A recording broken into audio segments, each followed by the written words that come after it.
Sometimes a single moment can change the course of a life forever.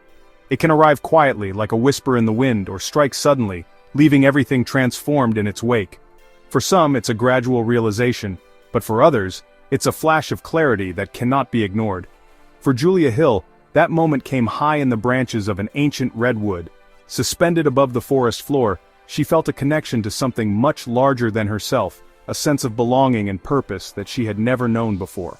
After surviving a near-fatal car crash, Julia felt her life had been spared for a reason. The accident left her physically broken, but it also awakened a deep longing to find meaning and direction. As she recovered, she began to question what she was truly meant to do with her second chance. Seeking purpose, she found herself in Northern California's Redwood forests, where activists fought to save the last ancient groves from clear-cutting. The air was thick with hope and urgency, and the towering trees seemed to call out for protection. Julia was captivated by the towering giants, and soon joined the protest, climbing into the canopy of a 1,000-year-old redwood named Luna.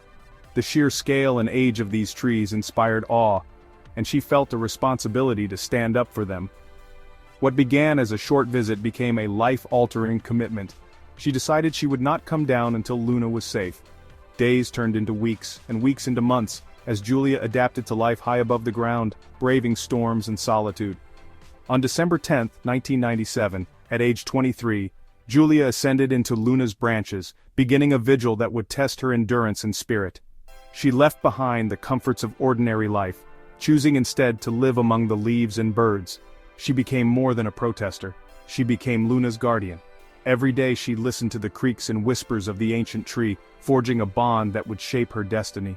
Her solitary act of defiance soon captured the world's attention, transforming her personal quest into a symbol of hope for the planet. News of her vigil spread, inspiring people from all walks of life to care about the fate of the redwoods. Julia's decision was a promise to Luna and to future generations. Some things are too precious to lose. Her courage reminded others that one person's actions can ripple outward, touching hearts and changing minds. Her journey had just begun, echoing far beyond the misty California forest. The story of Julia and Luna would become a beacon, lighting the way for those who believe in standing up for what matters most. Luna was no ordinary tree. It was a 1,000-year-old coast redwood, a living monument to resilience. Standing nearly 200 feet tall, Luna had survived centuries of storms and change. For Julia and the activists, saving Luna meant preserving irreplaceable natural heritage. The Pacific Lumber Company, driven by profit, threatened this legacy with aggressive clear-cutting. Each ancient redwood lost was a blow to the entire ecosystem and the community below. Luna's roots stabilized a steep slope above the town of Stafford, preventing dangerous mudslides. Protecting Luna was about more than saving a tree. It was about safeguarding people and the environment. Julia's protest challenged the idea that a tree's value could be measured in dollars. She wanted the world to see Luna as a priceless being, not just timber. Her stand declared that some things are more sacred than profit. For 738 days, Julia's entire world was reduced to two tiny platforms, suspended in the sky and surrounded by the endless green of the forest canopy. She lived 180 feet above the ground, higher than most people ever dare to climb, with only the wind and the birds for company. Her life in the canopy was stripped to the barest essentials, cooking simple meals on a small camp stove, collecting precious rainwater for drinking and washing, and tying down every item to keep it from being swept away by sudden gusts. She endured freezing rain that soaked her to the bone, fierce storms that rattled her nerves, and the constant, unpredictable sway of Luna's massive branches. During one unforgettable storm, 70-mile-per-hour winds battered her fragile perch for 16 relentless hours, testing her endurance and willpower. Physical discomfort was a constant companion, cold, dampness, and aching muscles. But these hardships only deepened her resolve and strengthened her connection to Luna, the ancient redwood she called home. Isolation was profound and sometimes overwhelming. Her only companions were the birds that flitted through the branches, the insects that buzzed in the leaves, and the gentle, ever-present whisper of the wind. Yet, in that solitude, Julia discovered a wellspring of spiritual strength and a deep, almost mystical bond with the tree that sheltered her. She journaled her thoughts, meditated to calm her mind, and learned to read Luna's subtle movements. Each creak and sway became a language she understood. Over time, the platforms transformed into her sanctuary, a place of resilience, adaptation, and interdependence with the living world around her. She named Luna's branches, spoke to the tree as a trusted friend, and found comfort in the living presence that cradled her above the earth. This profound connection gave her the courage to continue, even when exhaustion and fear threatened to overwhelm her spirit. Her protest evolved into something greater than herself, not just a political act, but a spiritual journey of transformation and belonging. High in Luna's arms, Julia discovered the true meaning of home, resilience, and what it means to belong to something larger than yourself. Though isolated high above the ground, Julia was never truly alone. Her days and nights in the swaying treetop were filled with a sense of connection that reached far beyond the branches of Luna. A dedicated support team braved security patrols and harsh weather to deliver food, water, and essential supplies by rope, ensuring Julia's survival in the canopy.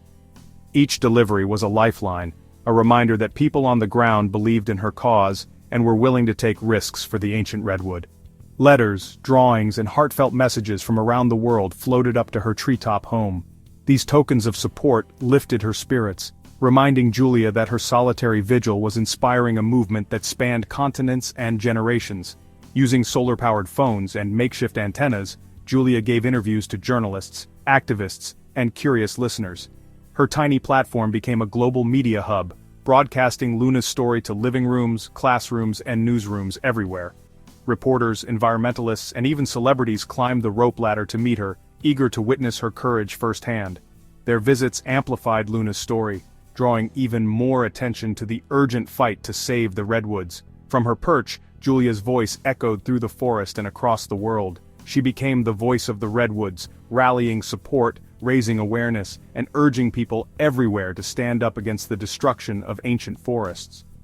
Schoolchildren sent colorful drawings, activists organized rallies beneath the towering trees, and her message resonated far beyond California, sparking conversations about conservation and hope in distant places. By keeping the spotlight on Luna, Julia made it risky for the company to act against her. The world was watching and every move was scrutinized, forcing the corporation to think twice before taking drastic action. With each passing day, as calendar pages turned and crowds outside the gates grew, public pressure on the logging company intensified. The protest was no longer just Julia's, it belonged to everyone who cared about the fate of the forest. Her courage and relentless communication transformed a local protest into an international campaign, uniting people from all walks of life in defense of the Redwoods. One determined woman, armed with a cell phone and unwavering resolve, challenged a powerful corporation and inspired the world to believe that even the smallest voice can make a difference. Julia's protest threatened the Pacific Lumber Company's operations, and they fought back hard. Security guards patrolled Luna's base, making supply runs dangerous. The company tried to cut her ropes, hoping to starve her out. Helicopters battered the canopy with wind and noise, while loggers used air horns and floodlights to deprive her of sleep. The psychological warfare was relentless, and the danger was real. Trees were felled dangerously close to Luna. Despite the threats, Julia refused to be intimidated. Each act of aggression only strengthened her resolve. She documented the harassment, exposing the company's tactics to the media. Her resilience inspired even more support. Julia wasn't just protecting a tree, she was standing up to corporate bullying. Her unwavering courage turned the siege into a public relations disaster for the company. After 738 days, Julia's vigil forced the company to the negotiating table. Public pressure and mounting costs made Luna's destruction untenable. In December 1999, a historic agreement was reached. Luna and a buffer zone would be permanently protected. Supporters raised $50,000 to compensate the company for lost profit. On December 23, Julia finally descended, greeted by cheers and tears. She had saved Luna and become a global icon for environmental activism. The agreement proved that peaceful protest could make a difference. Though not all forests were saved, Luna's sanctuary was a tangible victory. Julia's dedication showed that one person's courage can change the world. Luna's ordeal wasn't over. Less than a year after Julia's descent, a vandal chainsawed a deep gash into Luna's trunk, threatening its life. The attack was devastating, but it sparked a rapid rescue effort. Scientists and activists cleaned the wound, applied herbal poultices, and engineered steel brackets and cables to stabilize the tree. The collaboration between science and activism was remarkable. Against the odds, Luna survived, slowly healing around the scar and steel. The tree stands today, bearing its wound as a symbol of resilience. The Pacific Lumber Company, once Luna's greatest threat, eventually went bankrupt. Luna outlasted its adversary, a scarred but steadfast victor. The story of Luna's survival is a testament to hope and determination. Julia Butterfly Hill's journey didn't end when she left Luna. Her memoir, The Legacy of Luna, became a bestseller, spreading her message worldwide. She co-founded the Circle of Life Foundation, supporting sustainability and grassroots activism. Julia became a sought-after speaker, inspiring others to protect their own Lunas. Her activism took her to Ecuador, where she protested an oil pipeline and was arrested and deported. She joined other high-profile protests, linking environmental and social justice. In 2024, her story became a Broadway musical, introducing her legacy to new generations. Julia continues to support Luna and environmental causes, marking each anniversary with renewed commitment. Her life proves that a single act of courage can spark a lifetime of change. Julia Butterfly Hill's 738-day vigil became a global symbol of hope and defiance. Her story inspired countless people to reconnect with nature and take action in their communities. The image of one woman protecting an ancient tree galvanized the environmental movement. Julia's stand was a plea to value nature for more than its resources. Her journey urges us to see the world as a community, not a commodity. As climate change and deforestation threaten our future, her lessons are more urgent than ever. We all have a role to play. No act is too small. Julia's legacy calls us to act with love and respect for the earth. The story of Luna proves that one person's commitment can ripple outwards, creating lasting change.